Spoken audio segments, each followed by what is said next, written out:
Estamos en comunicación con Guillermo Pérez Crespo, que es el presidente de la Asociación de Abogados Laboralistas.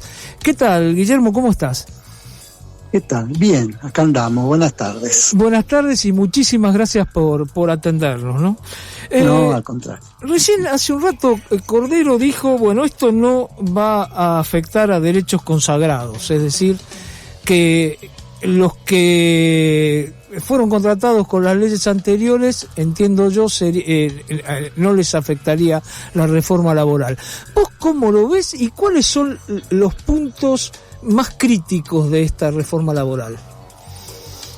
Bueno, lo que dice Cordero no es serio. No hay ninguna norma que taxativamente diga que va a ser a los nuevos trabajadores. Por otro lado, el índice de rotación que tenemos nosotros en los empleos hace que la inmensa mayoría de las fuentes de los puestos de trabajo lleguen a una antigüedad de 1 año, 2 o a lo sumo 3 para ir rotando, y esto va a hacer que en cualquier momento igual cualquier nuevo trabajador, cualquier viejo trabajador va a estar como nuevo directamente. Claro.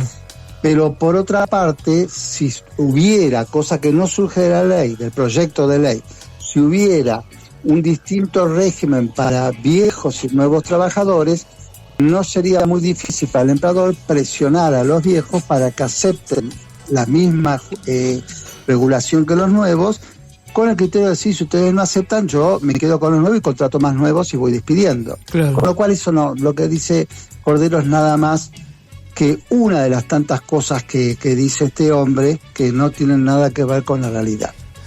Es cierto que la ley no es propiamente, se podría decir algo totalmente diferente a lo que está ocurriendo en cuanto nosotros arrastramos varias décadas de pérdida de derechos laborales. Esto es un fenómeno que se ha dado en muchos países y se está dando muy fuerte en la Argentina desde hace décadas.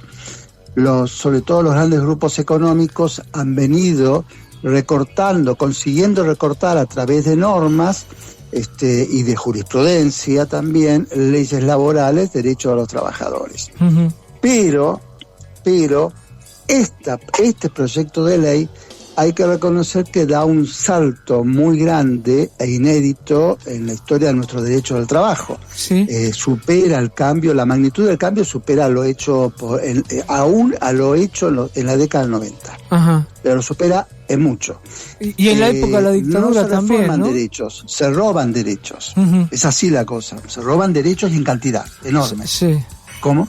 Que en la época de la dictadura también hubo pérdida de derechos, ¿no?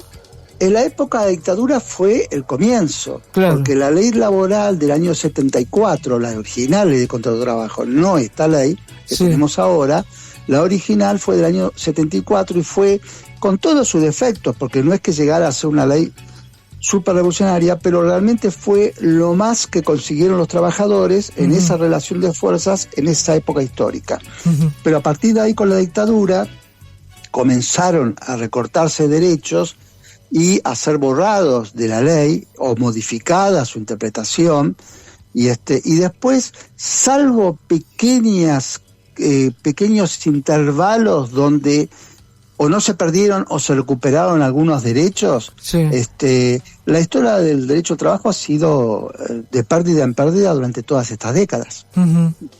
Uh-huh. Y ahora, Guillermo, ¿cuál sería, digamos, vos recién decías, bueno, hay cosas que se aplican, bueno, todos sabemos, aquello que conocemos cómo se trabaja en las casas de comida rápida, realmente, bueno, ahí los chicos piden por favor trabajar 6 horas porque tienen cantidad de chicos con 3 horas nada más o 4 y cobran y les pagan por hora 4.000 y pico pesos y juntan al mes 180.000, 200.000 pesos, cosas terribles, y en ese convenio que tienen con pasteleros, han hecho una reforma laboral con más de 60.000, 70.000 personas, impresionante.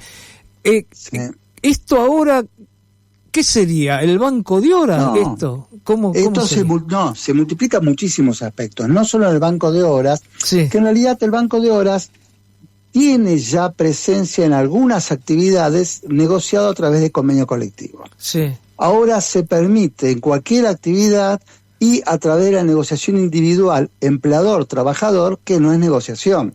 Claro. Cualquiera sabe que un trabajador no está en condiciones de negociar ese tipo de cuestiones con un empleador, porque si dice que no, lo despiden. Claro. Lo mismo, el salario dinámico, todo este tipo de payasadas que están inventando, pero que en realidad ya tenían algún tipo de expresión en los hechos, en nuestra normativa laboral también, y en los hechos en distintas actividades. También dependía mucho de la respuesta de cada sindicato, ¿no? Uh-huh. Algunos sindicatos por ahí fueron más permeables y otros menos. Uh-huh. Pero lo que hay ahora sí es un salto muy grande, por ejemplo, en la precarización de la jornada laboral en función de un concepto del trabajador como cosa. A ver, entonces, yo necesito de este trabajador para poder producir mejor para mi interés, y voy a disponer de él hoy durante 8 horas, mañana durante 10, pasado durante 4, pasado durante 12 horas, de acuerdo a mi criterio, a mi interés, y eso significa que el trabajador no es persona ni puede tener proyecto propio de vida. Claro. Por ejemplo, no puede plantearse estudios. Con ese tipo de horario no puede tener estudios. Ya esto sucedía con los horarios rotativos, pero ahora se empeora más todavía. Uh-huh. No puede practicar deportes en forma más o menos constante. Claro. No puede tener una lógica vida de relación. Su vida, su tiempo de vida va a ser decidido por el empleador. Claro. Y eso es cosificarlo, eso es convertirlo en un tornillo más en la producción. Uh-huh. Esa es una de las reformas más graves, porque está bien, además afecta salarialmente porque se pierde el derecho a las horas extras. Sí. Yo igual pienso, si bien no dejo de lado el tema de lo económico, porque es fundamental, sobre todo en épocas de muy bajos ingresos, pero sí, creo que esto de disponer de la vida del trabajador es muy, muy grave, porque además encierra toda una filosofía, cómo se ve al trabajador. Esto es grave. En cuanto al salario, por ejemplo, sí, se pretende que el empleador tenga que cumplir nada más que con el pago de los básicos de la escala salarial de convenio, y después pueda disponer de pagos salariales a sus trabajadores de acuerdo a criterios propios que no sean controlados por nadie. O sea, él va a disponer en función de lo que él entienda que es la calidad y el rendimiento del trabajo por parte de cada empleador. Uh-huh. E incluso va a poder decirle, después de haberle dado durante 3 meses determinados salarios, decirle, no, ahora ya no me parece tan buen rendimiento, y se lo puede retirar. Acá no existe derecho adquirido. Uh-huh. Lo grave es que este concepto de rendimiento y calidad del trabajo, en realidad lo que oculta es el criterio del empleador sobre la docilidad del trabajador. Uh-huh. Trabajador que reclama, obviamente no rinde como corresponde. Uh-huh. ¿Por qué reclama? Trabajador que se niega a trabajar, a hacer su actividad en condiciones de riesgo para su vida o para su integridad psicofísica, no es buen trabajador, no rinde como corresponde. Entonces, hay un exorbitante incremento en el poder del empleador. Uh-huh. Y esto tiene que ver con toda la historia del derecho del trabajo. La historia del derecho del trabajo es, por un lado, sindicatos y trabajadores pretendiendo contener el poder del empleador, o sea, limitarlo en jornada y en salarios, y por otro lado los empleadores queriendo siempre disponerlo a su arbitrio. Bueno, acá llevarlo al grado extremo, al grado que querían los empleadores, sobre todo los grandes grupos económicos. Uh-huh. Esas son algunas de las cosas graves. Sí, está lleno, pero esas son algunas de las cosas graves que tienen que ver con el desprecio hacia el trabajador. Claro. Ahora, otro de los temas me parece que no habría que dejar de lado es que se pretende subsidiar a las empresas con un 3% de los aportes que hacían al ANSES que vaya para el fondo de despido, ¿no? Eso es una barbaridad, porque aparte subsidiar, se habla en este momento, subsidiar a grandes empresas con plata de los jubilados, que lo que se gana es paupérrimo, es una barbaridad, ¿no? Para que puedan despedir a sus trabajadores.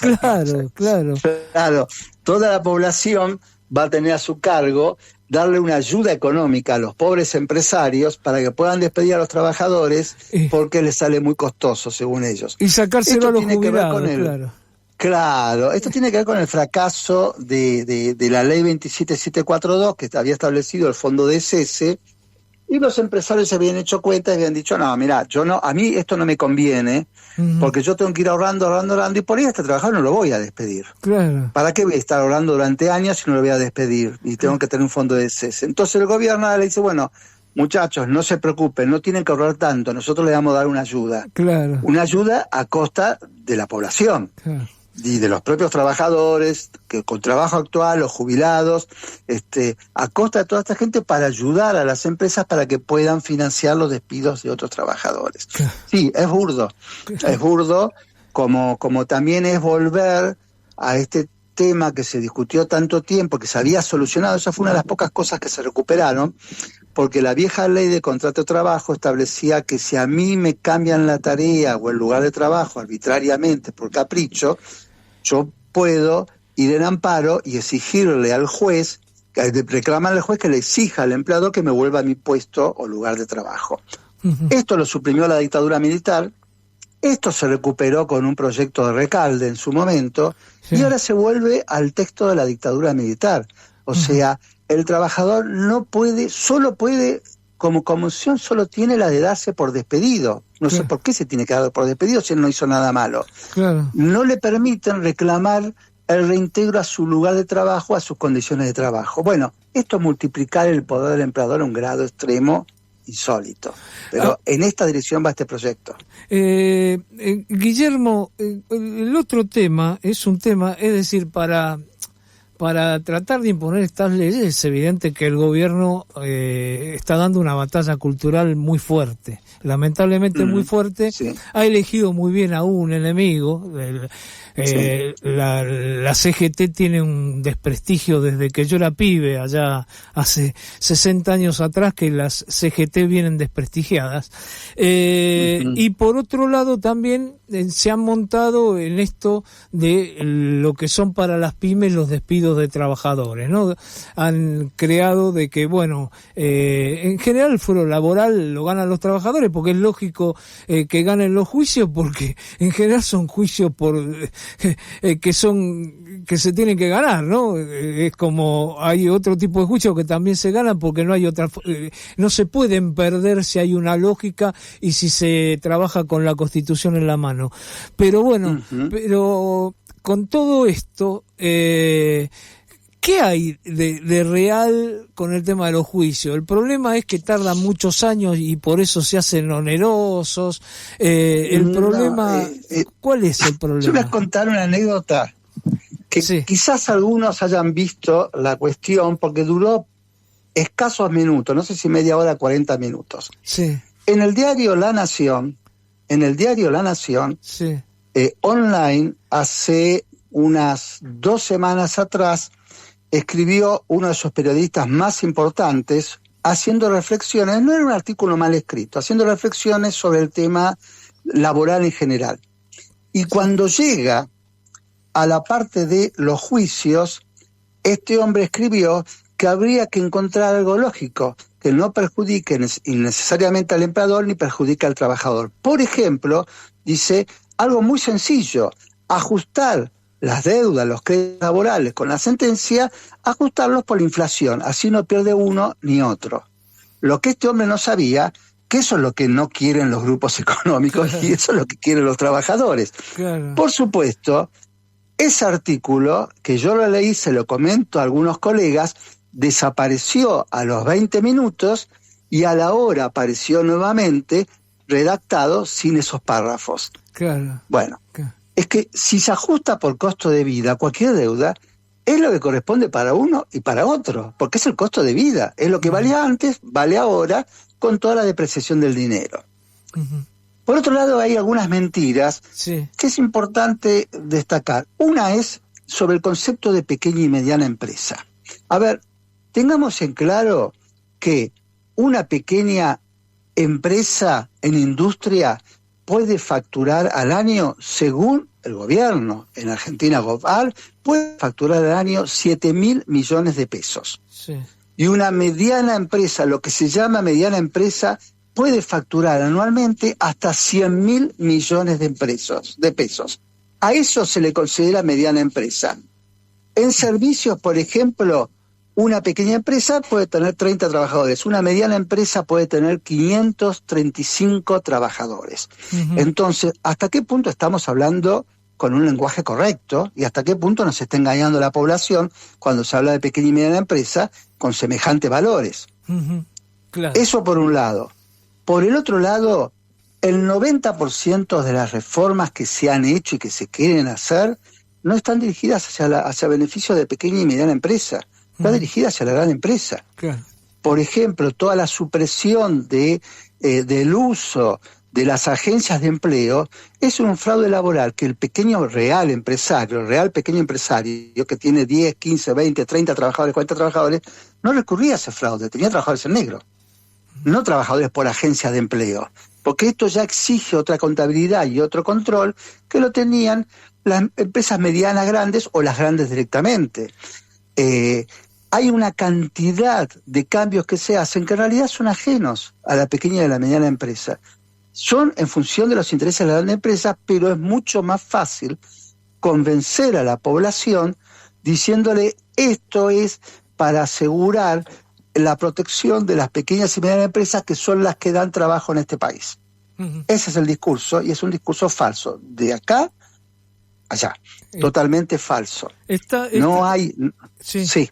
Que decía que no hay nada en función, no hay casi artículos en función de intereses de empresas chicas o medianas. No los hay, en la ley no lo hay. Todo lo que aparece de registraciones, de esto, del otro. Incluso yo tengo mis dudas que aún con esta ayuda a las pequeñas empresas les sirva el fondo de cese. Claro. Estas son cosas para las grandes empresas. Claro. Esto es, pero bueno, sí. Está muy claro. Ahora, Guillermo, con todos los cambios que ha habido en los últimos años, con un país que tiene casi 9 millones de personas, que está cantado que con esta ley no se va a incorporar, eso no se va a incorporar gente. Todos sabemos eso. Pero... con 9 millones, 9 millones, 8, 9 millones de personas en trabajos precarios, ¿no habría que hacer alguna ley de reforma, pero de reforma a favor de los trabajadores? Porque lo que yo veo que todas las palabras bonitas las ha ganado, bueno, en este caso lo peor de la derecha, la ultraderecha, porque la palabra reforma a cualquier persona que se llame progresista no le puede tener miedo y tendría que estar pensando en una reforma para incorporar a esa gente que no está. Y pasa eso, es decir, ¿qué pasa? Que solamente nos han impuesto desde un lado una reforma y no hay una contestación desde la oposición, desde la propia CGT, de decir, bueno, habría que hacer otra cosa, ¿no? Claro, no, sí, el tema de la palabra reforma, como muchas palabras que se usan falsamente, se tergiversa su contenido. A algún colega, y algunos colegas, por ejemplo, cuando los han llamado para hablar, hablan de deforma, no de reforma. Dicen de la deforma laboral, la deformación del derecho al trabajo. Claro. Pero en sí es cierto que es necesario plantear, de hecho en la Asociación de Abogados Laboralistas nos lo estamos planteando, algunas propuestas reales de modernización del derecho del trabajo. Uh-huh. Por ejemplo, la Constitución establece una cantidad de derechos que no están contemplados realmente en la ley. La ley de contrato de trabajo le da al empleador un poder casi absoluto, que tendría que estar contrabalanceado y no aparece ese contrabalance. Y ahí habría que hacer algún tipo de reforma en serio. Otro, la protección a la maternidad. La mujer que es despedida cuando está en estado de maternidad puede reclamar una indemnización agravada, pero no puede reclamar la reinstalación en su puesto de trabajo, la nulidad del despido.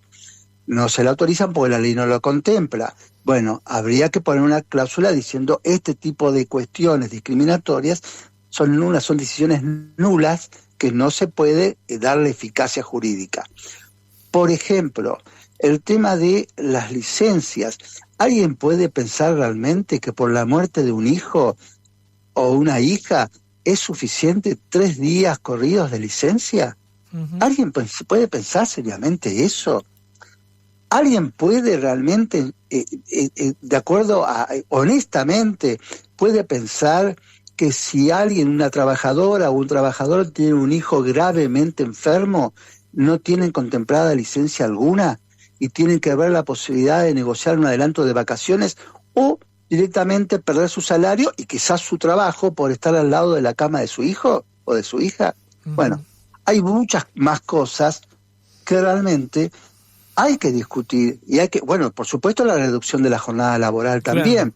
Claro. Uh-huh. Volver a una lógica en el tema de los turnos rotativos. Acá las industrias ponen turnos rotativos como se les antoja, por simplemente conveniencia, cuando la ley 11.544 y el convenio de la OIT sobre jornada laboral establecían la posibilidad de turno rotativo en caso de equipos de trabajo por razones técnicas, que eran necesario adaptar la actividad a esas razones técnicas.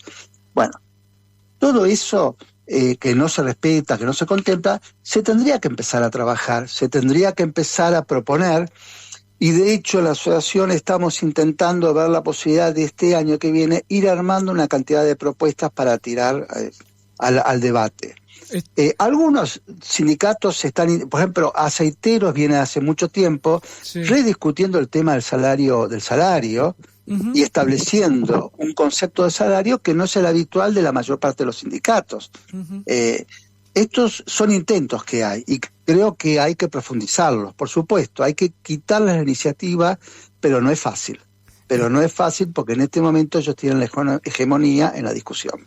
Está muy claro. Guillermo Pérez Crespo, presidente de la Asociación de Abogados Laboralistas, muchísimas gracias por esta comunicación, muy amable. Al contrario, gracias por el espacio. Gracias. Hasta luego, abrazo. Hasta luego.